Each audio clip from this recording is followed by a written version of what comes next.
Я міг перший раз їсти, це вже в другій половині дня. Мене не цікавило нічого. Моя їда це був наркотик. Мене звати Вася, Василь Сенеджук. Я народився в Івано-Франківську 21 грудня 1986 року.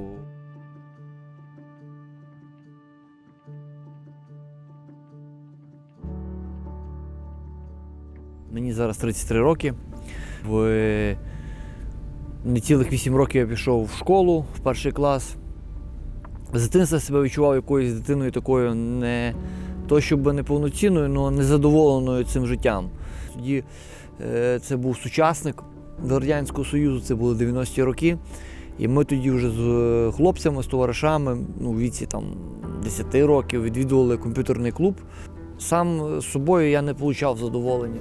Тому мені було класно десь полетіти від цього світу в якусь свою віртуальну реальність, де я себе знаходив, де мені було з допомогою ігроків комп'ютерної гри, я себе почував класно, Коли я тим більше вигравав, двойне задоволення отримав. І я тоді вже відчував цю таку якусь неповноцінність, неприйняття, то що в мене не було приставки. Я дуже хотів приставку Sega, і в мене її не було. І тоді в той час я вже шукав прийняття на вулиці. Після цього комп'ютерного клубу я бачив, що на вулиці це класно, вулиця це прикольно. Пацани мене, кликали постійно, коли вдома мене, наприклад, сварили за якісь мої, скажімо так, чи крадіжки в школі, чи погану поведінку в початкових класах. На вулиці, відповідно, пацани казали, ти молодець, ти красавчик, на сигарету. Перший раз я спробував клей момент, пам'ятаю, старші пацани на районі масово нюхали його. І я бачив, вони якісь були такі збудоражені, якісь в якомусь такому стані, дурманському стані. Не знаю, мені хотілося попробувати. Тобто я бачив у них як лідерів, я бачив у них старшаків, і мені так само хотілося попробувати. Я попробував той клей, і десь я факав той клей, десь 3 місяці, півроку, не пам'ятаю. Другий мій наркотик це трава була, марихуана. Так само у дворі на позитроні пацани курили марихуану, я бачив, як вони з бульбулятора так званого курили траву. І так само вони були в якомусь такому наркотичному сп'янінні, сміялися. І мені так здавалося, що це круто, це класно, треба попробувати. Що не пробують тільки лохи. Нормальні пацани пробують все. Мені давало гамму відчуттів позитивних, ейфорію, радушие, наповненість, якісь такі, скажімо, хороші нотки. Це було недовго. І я так втягнувся, що вже в 9 класі я вже вживав систематично марихуану, курив. Постійно мені треба було рано вставати, в мене був такий знайомий, ми з ним збиралися вже 8 години ранку. Потрібно було на той час 5 гривень, щоб замутити косяк трави. Мотили ми її в циганів. Практично все можна було, такі ціни в той час, хрусталь, різні вази, одяг можна було поміняти на свою прелість, скажімо так. Спочатку, як починав один раз в день курити, то курив потім декілька разів в день, зранку, обід і вечір. Марихуана стала невід'ємною частиною мого життя. Одіяло до мене прилипало, цей запах наркотиків був зранку, мені просто не хотілося витягувати голову з-під одіяла, я просто не хотів вставати.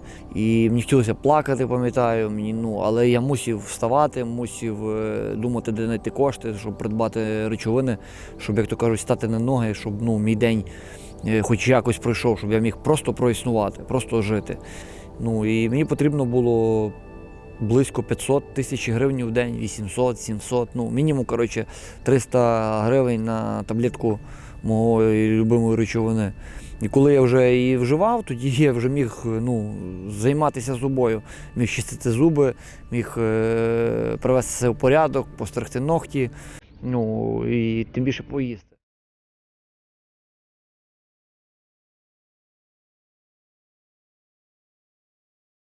Поїхав у 2010 році в Італію, в Рим, до знайомих, і там дозволив собі кокаїн, алкоголь більше. І у мене тоді якось, я з катушок з'їхав, вже почав вживати там. Нажав на цей газ, а на тормоз не міг нажати, не міг я тормознути.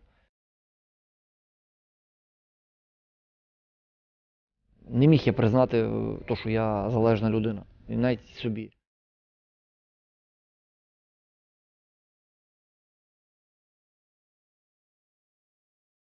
І поговоривши з родичами, з татом, з сестрою, я прийняв рішення спробувати поїхати на реабілітаційний центр на місяць. Це був 2015 рік, по-моєму, 18 березня.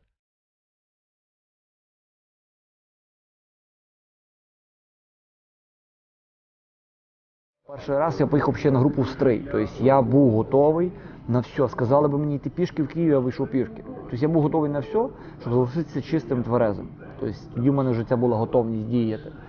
І я поїхав на Стрий, там до товариша, який пройшов зі мною реабілітацію, бо я з ним зізвонився після центру, він оказався тверезий і чистий був. Мене це дуже сильно здивувало, так як я думав, що він теж так, як я, не дуже гарно пішов з скандалом. І в нас так звана була такий міф, що люди, які йдуть з скандалом, йдуть ненормально, вони зриваються, скажу все. Але я десь побачив всередині, що ці люди мають то, що я не маю. Вони були чисті не один рік, дехто був 5-7 років. Мене це дуже сильно насторожив, думаю, нічого собі круто. В них була в очах та надія, та любов, то наповнення от того, що в мене не було. Да, в мене була чистота 7 місяців, але в мене не було цього внутрішнього душевного спокою, який був в цих людей. І мені теж цього захотілося. Я повернувся в Івано-Франківськ, почав цікавитися, як можна організувати групу анонімних наркоманів. І я зв'язався з нашим головним наркологом, з Копачем Валерієм Анатолійовичем Івано-Франківська, і з таким проханням, що нам, я Василь Залежний, є в планах організувати групу, де ми можемо обмінюватися досвідом одужання в товаристві анонімних наркоманів, і це поможе мені і іншим залежним залишитися чистим на сьогоднішній день. По-моєму, День Святого Валентина був 2017 року. Все, ми провели першу групу, і я тоді не усвідомлював, що це таке і куди я попав. Я не розумів, якщо чесно, для чого взагалі ходити, коли ти тверезий, чистий 5-7 років. Я цього взагалі не розумів. От чесно, мені казалося, що я з одної секти в другу попав. Я взагалі не розумів, наскільки це класно, наскільки це прикольно. От як в мене на сьогоднішній день. Коли я проговорював свої проблеми, і коли так само я чув від учасників групи їхні проблеми, я себе ідентифіковував з ними, я розумів, що я не якийсь дебіл чи тормоз, я просто залежний, і вони такі ж самі. Ми, як кажуть, то об'єднані однією проблемою, і є одужання. У мене постійно був страх, постійно була тривога. Мені тільки там допомагало на той момент, поки я був на групі. Але останній час я ж вдома проводив або трошки на роботі, і воно мене сильно постійно чувство тривоги. От в мене така була навязчива думка. Я боявся зірватися. У мене це до 1,5 року таке состояння було. Але я ходив. Всередині в мене було прийнято рішення ходити. Я взагалі десь до року не розумів, що я сюди приходжу. Почав спілкуватися з одною дівчинкою, теж анонімною зі Львова. Вона мені почала розказувати, що вона використовує такий інструмент одужання, як спонсор. Тобто є людина, яка більш чиста, яка теж ділиться зі мною досвідом, передає, скажімо так, звані ці кроки. Знайомий теж анонімний, він з міста Луганська, він мені сказав, каже, чувак, я тобі знайду нормального спонсора, який тебе проведе по цих кроках, по цій, скажімо, духовній програмі, не релігійній, програма абсолютно духовна, але мені було дуже стрьомно, страшно йому дзвонити, коротше. Мені було дуже страшно перебороти оце. Я не знав, що йому сказати. Я не розумів, мені було дуже тяжко, наприклад, розказати про свій стан, що я там хочу вжити, чи мені страшно, чи мені погано. Я розумів, що буде нелегко, але альтернатива була, та надія в мене з'явилася. Потім я відвідав конференцію анонімних наркоманів, яка відбулася в місті Одеса. Я такий перепуганий туди попав. Пам'ятаю, мене там обняла дівчина, а я боявся, ціпкувався, мені було страшно, що мене хтось обнімає. Мені ще казали, що я такий галімий, що як мене можливо любити чи обняти. Таке було неприйняття себе. На сьогоднішній день я чистий 3,5 роки. У мене вийшло зразу. Тобто в моєму випадку спрацювала програма анонімних наркоманів. На сьогоднішній день я йду без зривів. Я за 3 роки десь пропустив декілька разів, і то по якихось поважних причинах. Я систематично відвідую групи, і від чого я отримую колосальне задоволення. Моя залежність – постійне недовольство. Недовольство собою, недовольство життям, несправедливість по відношенню до мене. Вилазити з цієї ями було дуже тяжко. Але на групи, коли я приходив на групу, коли я проговорював ці проблеми, цю так звану свою шизу, що в мене зі мною коїться, мені ставало легше. 20, 30, 40 і 50 років в цілому світі залишаються чистими і живуть повноцінним життям. Тобто я не відчуваю на сьогоднішній день, що я якийсь там непутьовий чи неприйнятний член цього суспільства. Я себе вважаю нормальною, адекватною людиною. Да, в мене є залежність. Нас говорять в товаристві, я не винуватий, що я залежний, але я несу відповідальність за своє одужання. Наша звістка говорить про те, що абсолютно кожен залежний може кинути вживати наркотики. Я не вірив, я не вірив, що в мене буде рік чистоти навіть. Я не вірив, де рік в Одесі купив медаль мені на рік собі желізну з Америки, таку, так тішився, капець. Я їй подарив дівчинці, потім цю медаль передав, якої теж був рік у Львові. Потім, пам'ятаю, 2 роки. Я не вірив, я казав, що точно 2 роки, це не про мене, у мене точно не вийде. Тобто, наскільки в мене була зневіра, я на сьогоднішній день усвідомив, таке зробив для себе відкриття, що легких шляхів немає. І дійсно круто, дійсно класно, це коли ти робиш добрі справи, коли я можу бути корисним.